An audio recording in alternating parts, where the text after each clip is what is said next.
TellyCast. Hi, I'm Justin Crosby, and welcome to the penultimate TellyCast of 2023. My guest this week is Michael Boccacino, Senior Director of Content Partnerships at award-winning TheSoul Publishing, one of the world's most prolific and popular online media companies, with huge audiences across YouTube, Facebook, Instagram, Snap, Pinterest, and TikTok. Michael, welcome to TellyCast.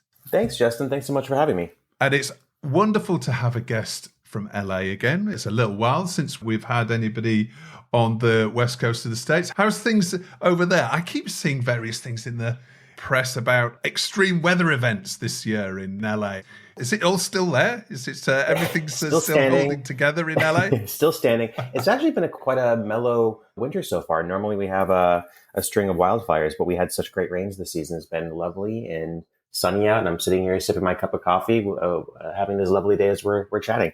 Just to double check, when it rains, does everything still grind to a halt in LA? Yeah, nobody knows what to do. It's like not a state of emergency, but more of a state of flustered, panicked driving down those freeways for the most part. Yeah, and everybody's meetings getting cancelled because they can't make it on the freeway. Can't be bothered to leave the house. Well, listen, Michael, thank you for joining us. Great to have you on the show. TheSoul Publishing is a really interesting business, and we're going to get into talking about the business in a little while.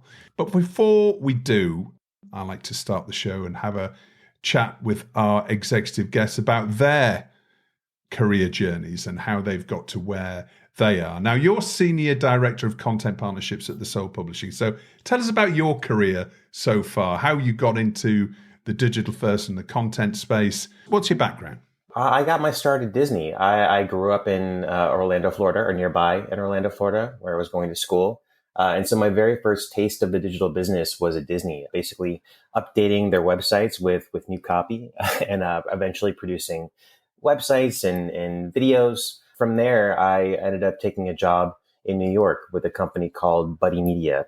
This was back in, I think, 2009, when social media was becoming a thing that a lot of companies were paying attention to for the first time.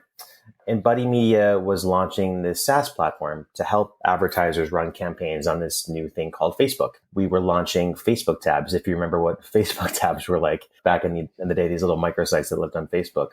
So I essentially started helping teach brands about social. Again, this is back in 2009, so there was a lot of material or even playbooks about how you're supposed to run campaigns on social. When we were in meetings, my CEO at the time, Mike Lazaro, would often say, "What's the ROI of putting on your pants in the morning?" Same thing with social. You kind of know you need to do it, even if there's not a clear benefit, at least back at that time.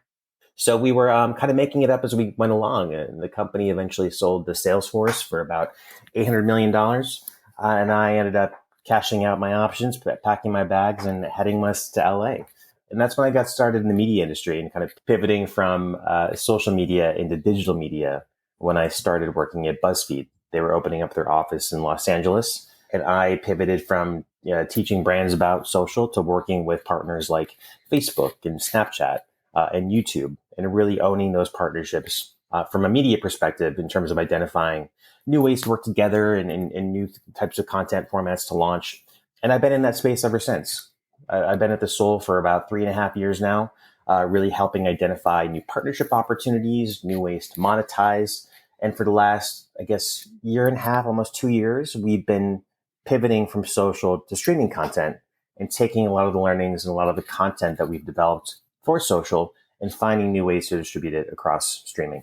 Yeah, interesting. Well, we're going to come and talk a little bit about that in a second when we talk about FAST, and we'll talk about all the different ways of monetizing content when you don't have a commissioning broadcaster or a commissioning platform, which is obviously still quite foreign to, I think, to some of our listeners when it comes to the B2B business of content and digital first. Let's talk about TheSoul Publishing again. For those who haven't come across the business, take us back to the beginning of TheSoul Publishing and how it's developed into the business it is today. Yeah, TheSoul Publishing is an interesting company. We've been around for quite a while now, over 10 years. And we initially started off as a website called AdMe that was dedicated to reviewing marketing campaigns. And it was very advertising and industry focused. And then around 2016, I hope I'm getting that right. We launched our first video format called called Brightside. Brightside was this channel dedicated to riddles and science facts and sort of uplifting positive content. And when we launched that on Facebook, it quickly became one of the top 10 channels on all of Facebook.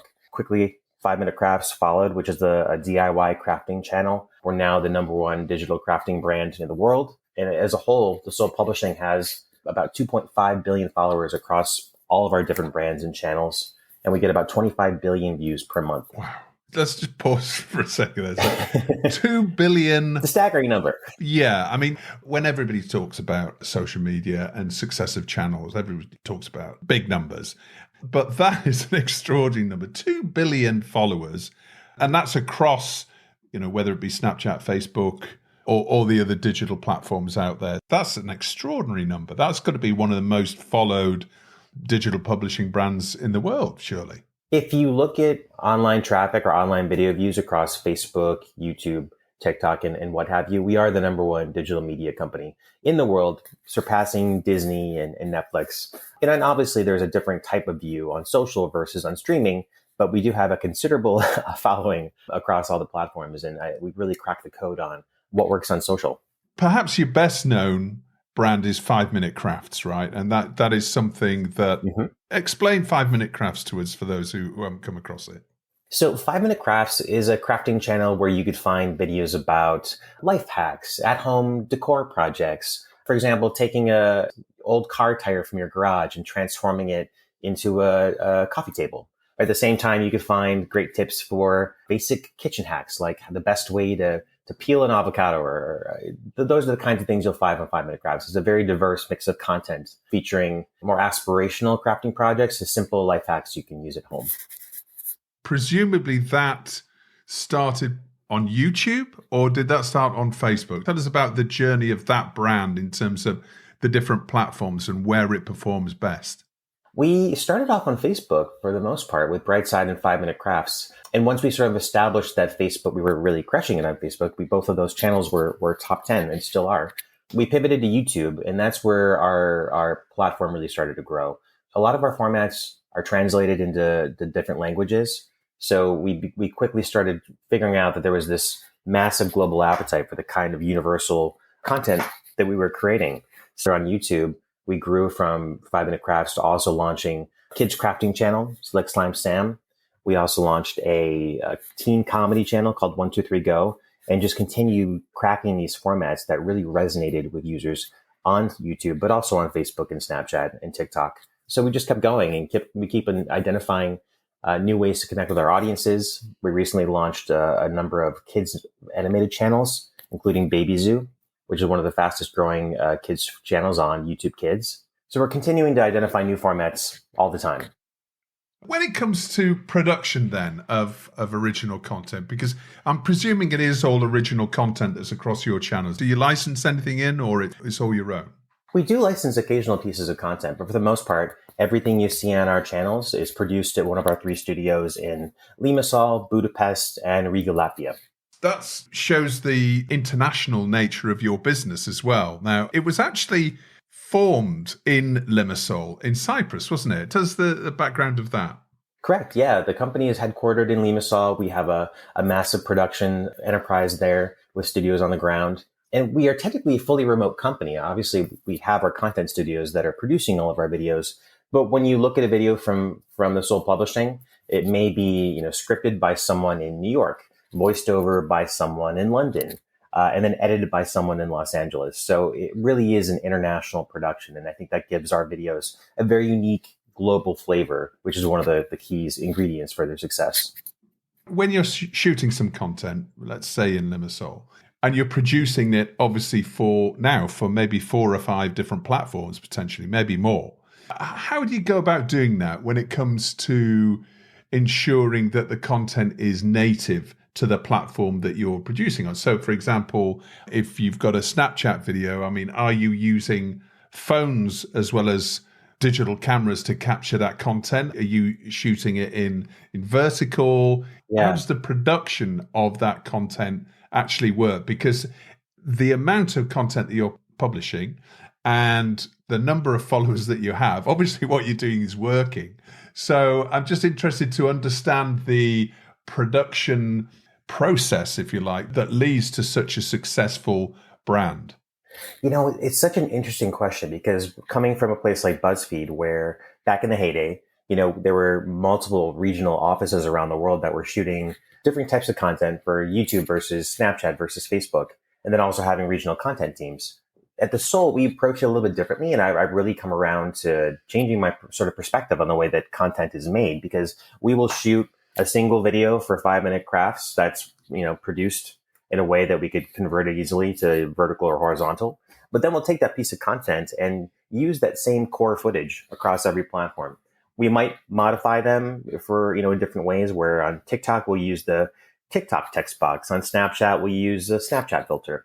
But for the most part, it's the same core piece of content. And what we've really figured out is that good content is universal. And if you're really good at what you do, you don't need to produce bespoke content for every single platform. You can find other ways to localize it and augment it in a way that is catered to those audiences without needing to, invest in multiple productions in order to crack those audiences. So when we come to talk about money generation, which is what we're all chasing at the end of the day.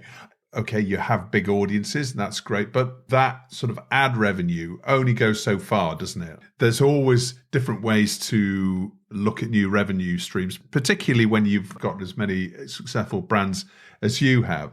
We've spoken to many different people within the digital first sector over the last few weeks and talking to them about new partnerships that they've done and new sectors that they've moved into, from being a digital publisher to perhaps building a brand that's becomes a fast food brand, or it becomes a hospitality brand, or whatever that is.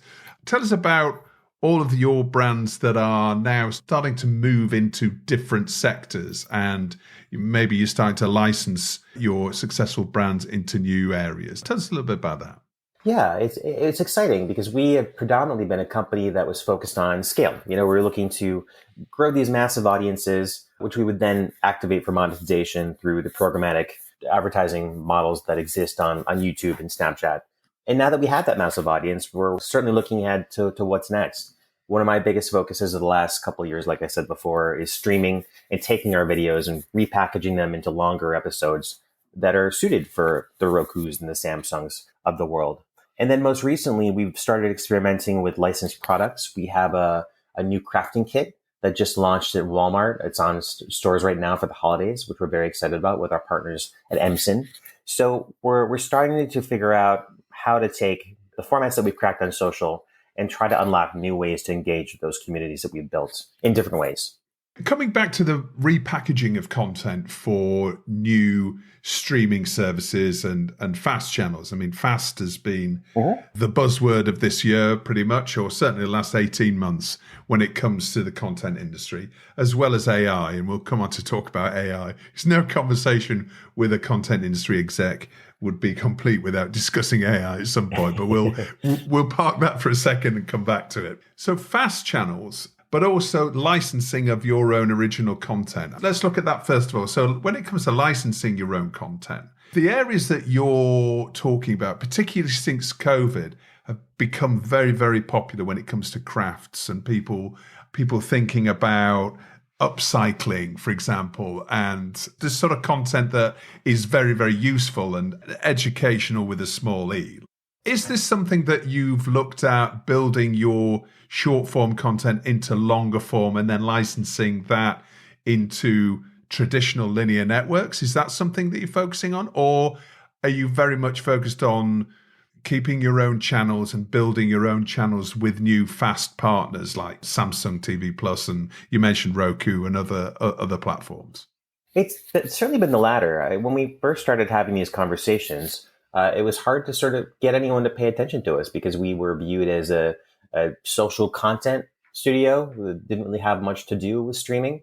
But I think over the last year and change, there's been a bigger shift in the perspective of those companies as the audiences who watch YouTube get older and are looking for those brands that they grew up with, like 5-Minute Crafts and like Brightside.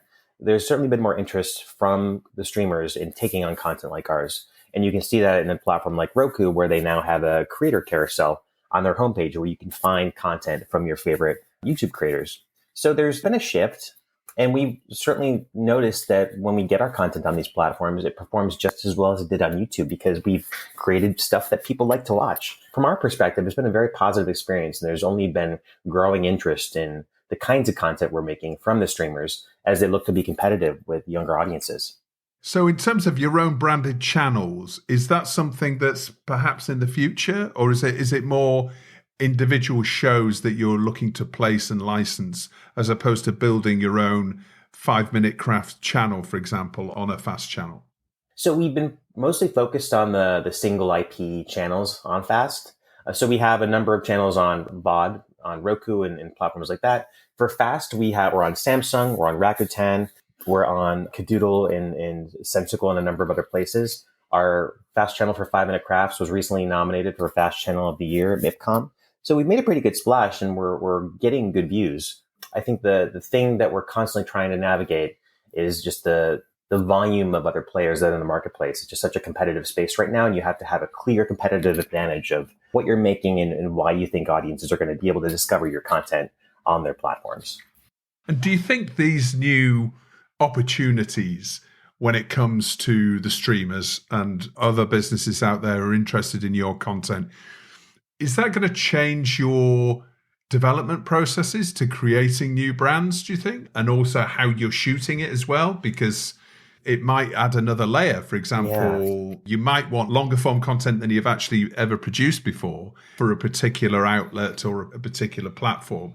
Is that something that you're very much considering going forward, iterating your process as you move forward? That's such an interesting question because, I think when we were first getting on YouTube, there was this push towards longer videos. And then they shifted to shorts where it's all about the shorter videos. And you're seeing the same thing on TikTok right now where everything started off as a couple of, 15, 30 seconds. And now it's getting into the 10-minute mark where TikTok's trying to expand what the platform is capable of. So for us, it's less about chasing run times and just cracking video formats that work for an audience, and we'll figure out the rest of it later. But yeah, I mean, down the line, in success of building up these great partnerships with streamers, I think you could certainly see something like 5 Minute Crafts evolving and finding new ways to connect with people. Same way where we're now moving into building products around 5 Minute Crafts. I think the brand is flexible enough to accommodate different types of formats and different types of video structures. So TBD, but it's something we're certainly paying attention to. So we're coming to the end of the year. It's been a bumpy ride, I think, for many in the content industry, let's say. And I think that's affected everybody when it comes to digital first businesses like yours, because we've seen, the advertising crisis that's hit lots of publishing businesses. And of course, all the other issues with regard to inflation and all the other issues that have led to a lot of the linear businesses not commissioning content in the same sort of volumes, if at all, this year. What is the main thing that you think you've learned this year when it comes to TheSoul Publishing in terms of the business, the things that have worked for you and perhaps what you're going to be taking forward into 2024? Because I think there's a phrase that I'm starting to hear, which is survive till 25, which is everybody's expecting 24 to be kind of the same, maybe a little bit better, but kind of the same. And it's not until 25 that some of the forecasts about money returning to content will be realized. What is it that you're going to take forward, do you think, from this year into 24? For us, it's really about diversification, not, being on a number of different platforms, making sure you're not putting all your eggs in one basket, and also just diversification in the types of revenue streams you're participating in, whether that's programmatic model, whether that's direct sales, whether that's streaming. Just finding new ways and being scrappy about the ways that your company can make money, I think, is going to be vital for the next year. And I think everybody knows that, but I think it's about finding where you're strongest and really investing in that in the right ways. So that's what we're focused on. We know we connect with audiences, and we know we're really good at distributing our content in lots of different ways across lots of different platforms. And having that skill set has allowed us to survive and thrive, even despite the downturn in advertising spends. And when it comes to the wider, more traditional TV industry, Michael, I mean, you're Senior Director of Content Partnerships at TheSoul Publishing. What sort of partnerships will you be looking to strike in the year ahead? What are the areas that you're really focused on building the Soul Publishing's brands into? Where do you want to take it next when it comes to partnerships within the more traditional area of the TV and content industry? We're excited to continue expanding on streaming. My wish list for the next couple of years is eventually to get one of our formats on a linear channel potentially. I think that for us, just continuing to crack new ways to distribute content is so vital and so important. So even though, you're seeing declines in linear television, I think for us, we'd love to be everywhere that people are viewing, videos. 5 Minute Crafts is a global brand with global recognition, and we think it deserves to be in as many places as possible. So continued expansion on streaming, maybe at some point in the near future on your television sets as well. And when you say on your TV sets with a linear partner, are you talking about repackaging older content, or are you talking about original productions for linear partners? Short-term, licensed content. Long-term, I think we would love to figure out new ways that 5 Minute Crafts could connect with people. All right. I get the impression that you're on the way to doing something in that space, Michael. I won't push you on that, but it sounds very exciting. And listen, congratulations on the success that you've had this year. Thank you so much. And now it's time for Story of the Week, the part of the show where my guests get to highlight the TV industry story that's caught their eye of the past 7 days. Michael, what's your story of the week? So I saw an article recently in the New York Times all about the evolution of AI and where OpenAI and where Anthropic came from. And it helped me contextualize a lot of the chaos that we've been seeing in that part of the industry. And I think it's so vital as a content company and a content studio just to be aware of where those conversations started from in order to figure out where they're going.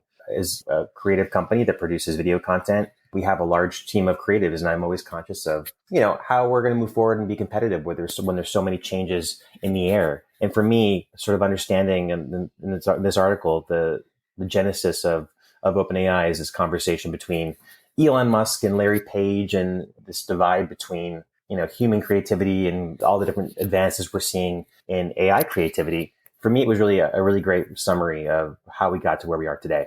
It's just changed the landscape completely in the past sort of 12, 14 months, I think, since it's wild. Since ChatGPT came to prominence. I think it was last November or something with their, I think it was the 4th iteration. And it sort of blew everything up, and everybody's really looking at their own businesses and seeing, how they're incorporating AI into their businesses. So you're right, it is interesting to see Elon Musk again right in the middle of this conversation with his own products, but also the way that he's been involved with OpenAI going back years. You're right. It's a fascinating thing. We'll put a link in the episode description to that article, Michael. And I think you probably need a subscription to read it, but there we are. It might be worthwhile. Everybody taking a trial out to the New York Times. It is. To have a look at it. But when it comes to AI and TheSoul Publishing, what are you using now? I mean, are you using it right across the business? I mean, is it being integrated into absolutely everything in this, what seems to be the quickening pace of development production? You talked about competitive advantage and keeping up with everybody. And that's what it's doing, isn't it? It's speeding up ideas, speeding up production, speeding up editing, speeding up every aspect and bringing new ideas. Are you using it right across the business, or are you sort of still testing it and sort of tweaking it and being a little bit more cautious, or are you in with both feet and seeing what it can do for your business? We've been in with both feet for a number of years now. One of the reasons we're able to distribute as efficiently and as broadly as we have is due to our platform, our internal proprietary distribution tool called TheSoul platform. It's an in-house AI-powered one-stop shop for managing everything you need to create content. The simple way to describe it is, you shoot a single video, the AI automatically creates a vertical and a horizontal version of it without needing extensive editing. So not just chopping off the ends of the video, but creating a thoughtful composition that you could quickly put on TikTok and YouTube at the same time. So for us, we got in really early, and the next step is just taking those new advances in AI and incorporating them in different ways. But in terms of distribution, we've been there for a while.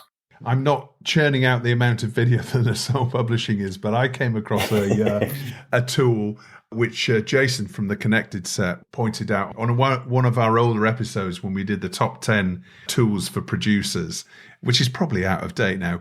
I came across one tool which is it does exactly what you're saying, and also, captions the videos, and it's just extraordinary. And it does it all from a YouTube link, from your longer form version, which which is probably similar sort of thing to what you're doing. But how many videos do you publish a day? Oh my goodness. I would say we produce a couple hundred a month. Right. I don't know if I can give you a daily quote, but yeah, 25 billion views, a couple hundred videos a month. So we're quite the operation. Yeah. I mean, you have obviously a full edit team who are operating and overseeing this, and because nothing's perfect yet, is it?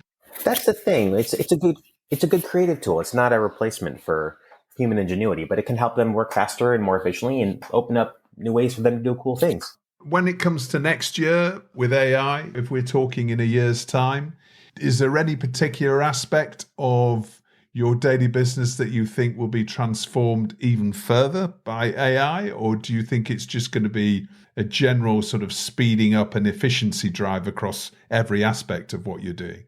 For me, the coolest things I've seen are just the ability to add really interesting filters and special effects in really low touch ways. For example, you can take the single piece of video, and some of the tests I've seen that we've been running internally, you can change the age of someone almost with like the touch of a button, and it's wild. So you can quickly adjust your creative and make these really dramatic choices. So for us, I'm really excited to see how we take that and crack new formats, just knowing that we have this massive power to tweak creatively the videos we make.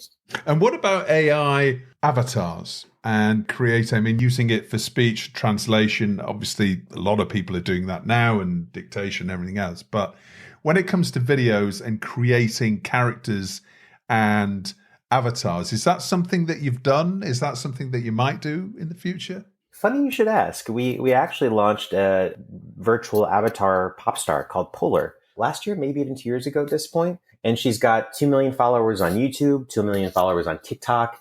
She's performed virtual concerts in Avocan Life. She's about to perform one in Roblox, which should be announced later this week officially. We've certainly experimented with that type of creating those types of personalities because there is such a push to, I think, create these new characters in the digital spaces, or could be competitive in a different way against the creators and the influencers that you see on Instagram and TikTok. Fascinating area. Well, we'll also put a link in the episode description to that. What was the character's name again? Her name is Polar, and her TikTok handle is i.am.polar. And now it's time for Michael's hero of the week and who or what he's telling to get in the bin. Michael, who's your hero of the week? My hero of the week was Kara Swisher. She is my favorite tech reporter. And whenever something massive is happening in the industry, like everything we saw with Sam Altman and OpenAI a few weeks back, she was on Twitter, or I guess X now, really dropping these great tidbits of all the things that were happening within the company and in Silicon Valley when all that was unspooling. So for me, she's my go-to destination whenever there's a big news story happening in the tech and media space. Right. Okay. He's your hero of the week. You're keeping a close eye on him, no doubt. Yeah. And who or what you tend to get in the bin, Michael? Get in the bin for me, going back to that same article, there was a quote from Larry Page about his conversation with Elon Musk and debating whether or not artificial intelligence should be considered as a replacement for human ingenuity. I think the argument they were describing was a speciesist argument, and whether or not you're launching these artificial intelligences, whether or not they should be allowed to replace human beings. And for me, I think the most interesting thing about AI, as I said before, is that it's a creative augmentation. It's not a replacement for people. Human ingenuity and human creativity should always come first. And that's what excites me most about these tools, is the ability to get people to do cooler things more quickly, but not replace the human mind and all the beautiful things that come out of it. Well, let's see. I'm sure there'll be some sort of regulations put in place because everyone's slightly worried about it running away with us a little bit, aren't they? So, but we'll see. But you're right. Amazing developments in the last 12 months in that space, and much more to come in the next 12. Michael, thank you so much for joining us. Really enjoyed chatting with you and hearing about TheSoul Publishing. It's really fascinating business and definitely one to watch. We'll watch all the developments with interest in 2024 with the business. Thank you so much for joining us. Thanks, Justin. It's been a pleasure. Well, that's about it for this week's show. TellyCast was edited by Ian Chambers and recorded in London. Next week, on our final show of the year, we welcome media cartologist Evan Shapiro back to TellyCast to discuss the year that's been and what lies ahead in 2024 for the content industry. Until then, stay safe.